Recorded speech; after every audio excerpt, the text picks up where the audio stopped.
Hey, kolb49 here. Hey, Indianapolis Colts, we're Super Bowl. Bulls on the ground, bulls on the ground. The Saints are going to lose. But what I want to talk about right now is, I've been reading some real heavy books here. I got this right here, Lord of the Rings, and I got Return of the King, and the big book, Lord of the Rings, and I've also watched the movie. I'm a real big fan of Lord of the Rings because of a lot of stuff that is found in there. It gives you an inkling of basically living the experience of, living the ring. The ring that controls all rings, it's impossible to do that, but basically it gets inside of other people's heads to see how they think and where they come from, and especially if they're out of the country, where they came from. Like this is basically a story based upon the old England, the hermits, the fairies, the adventurers, the people that came out of the woodwork, if you would, and they fought for what they thought was right for them to go upon. Now, I can't say that I know. I mean, I read tons and tons of stuff. So, in a particular story, sometimes they interwove themselves in like when I was reading Lord of the Rings, I sometimes came up with Snow White and the Seven Dwarfs. You got these dwarves or hermits.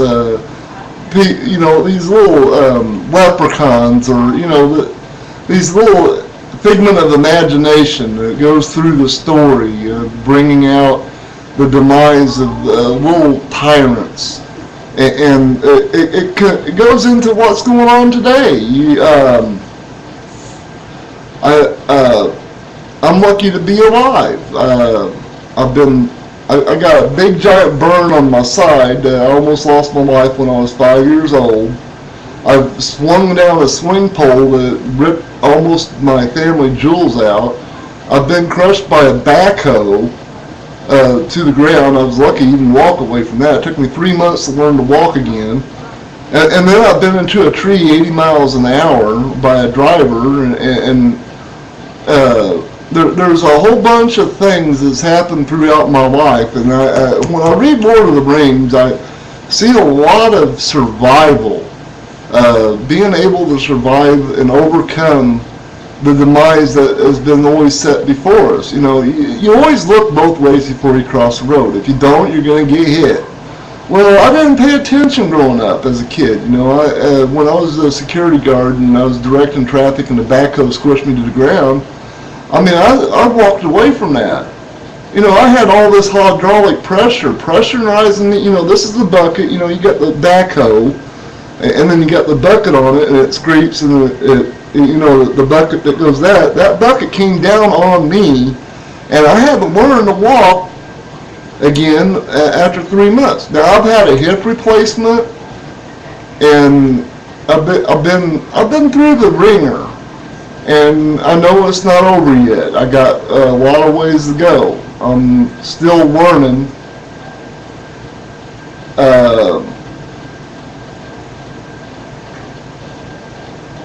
I'm just still learning a lot of things that goes into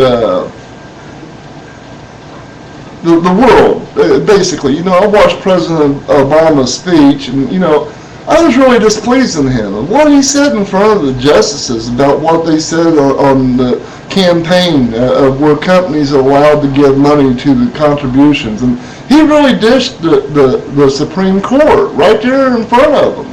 And he did the same thing with the Republicans. And just today I was listening on the radio, and he was saying stuff about the stimulus package and how all these jobless claims, he's still trying to blame it on Bush when it's already a year into his service, and there's many jobs that is lost as his, and he was still trying to blame it to a predecessor that he did not want to take the blame under his own watch. And it's waking up Americans as far as who this guy really is. I mean, has he really got our best interests at heart? Or is it just some form of fashion? Let me shake your hand and I got the limelight and let's go behind the closed doors and make our little party. And, you know, I mean, it's getting old. It really is. I mean, when they say that they're going to speak for us and then turn around and speak for themselves and nobody else but themselves, it says, what's the lie of the day? You know, forget the truth. You know, the truth don't exist anymore is the way I see it. I was led to believe the truth is where you go in life. The lies don't, it's really upsetting to me, you know. I was led to believe in Santa Claus growing up, but then I find and realize that was a childish thing, you know. But as adults, come up with some of the most trivial, childish things that we don't know how to be adults, that we'd rather be the kid that lies all the time that gets away from school because we're pretending to be sick because we know how to hold the thermometer up to the lamp. I mean, it's, you know, I was a professional growing up, getting out of school playing sick, you know, but I didn't know that was what was going on in the adult world, even when I was a kid. That this is what the order of the day is. How to lie the best. Who's got the best lie and how can we string it along? So Lord of the Rings, you know, I enjoy playing the game. You know, I get on there and you know, the sword fights and you know, the wizard and the magic, and that's where I feel like in the magic. You know, Jesus, I follow Jesus like the bottom of my heart. He is the best, and I mean, there is no magician that was able to ever come close to what Jesus was able to do. He was a magician. He turned water to wine. He levitated on water, walked on water.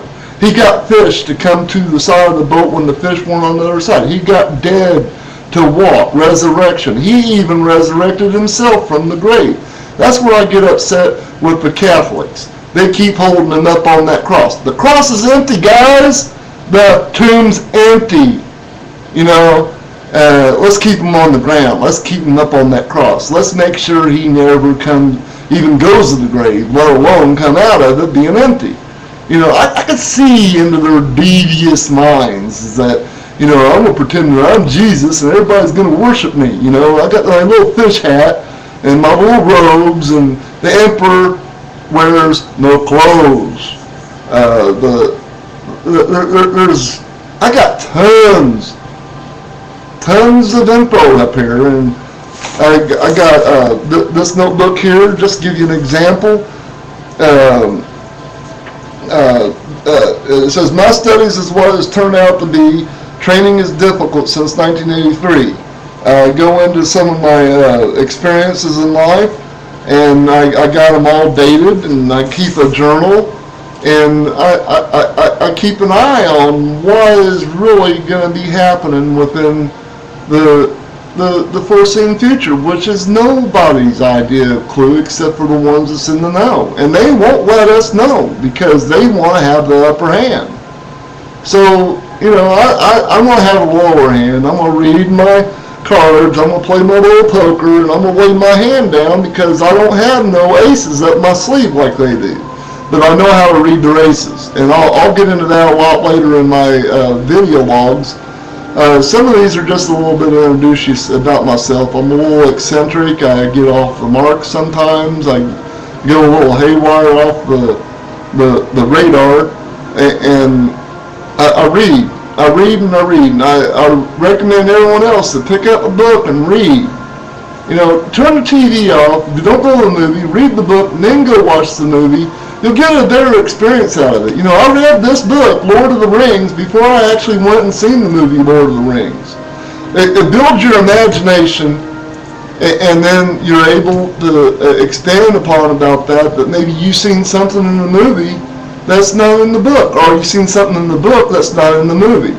So with that, I'm going to let you go on these 10-minute spills on YouTube. I mean, I wish they was a little bit longer, but 10 minutes, you know, I can put something out there. So here we go. We'll see what we get. Talk to you later. Have a good day and enjoy.